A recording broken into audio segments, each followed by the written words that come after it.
Dobrodošel v dnevnem podkastu, kjer raziskuješ najpomembnejša vprašanja življenja skozi misli in nauk starih stoikov, kot so Seneca, Epiktet in drugi. Vsak dan ti prinaša novo lekcijo o življenju, prilagojeno za človeka v modernem času. Današnja stoična misel je od Epiktet, razprave. Kadarkoli se znajdete v situaciji, ko krivite usodo, to obrnite v svojem umu in videli boste, da je to, kar se je zgodilo, v skladu z razumom. Konec citata. Sledi kratka razširitev te misli za modernega človeka. Epiktet nas opominja, da je v našem življenju redko kaj naključnega ali nesmiselnega. Ko se znajdemo v težkih okoliščinah, je lahko naš prvi odziv kriviti usodo, sebe ali druge. Vendar pa lahko, če premislimo, pogosto ugotovimo, da so naše okoliščine posledica neke logike ali vzročno-posledičnih verig.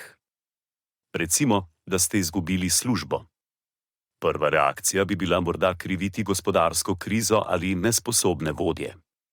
Toda, če bi situacijo pogledali z druge perspektive, bi lahko ugotovili, da je izguba službe rezultat več dejavnikov, ki so del širše slike. Morda se je vaše podjetje soočalo z gospodarskimi težavami ali je vaša vloga postala nepotrebna. Težave lahko vidimo kot del neke večje logike in ne kot posamezne, nesmiselne dogodke.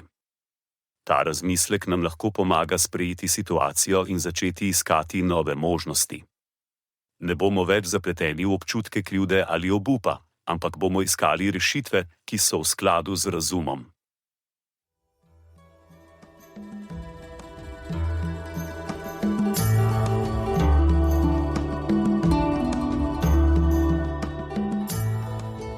Kot pravi Seneca, nič ne osrečuje toliko kot ljubeča in zvesta prijateljstva.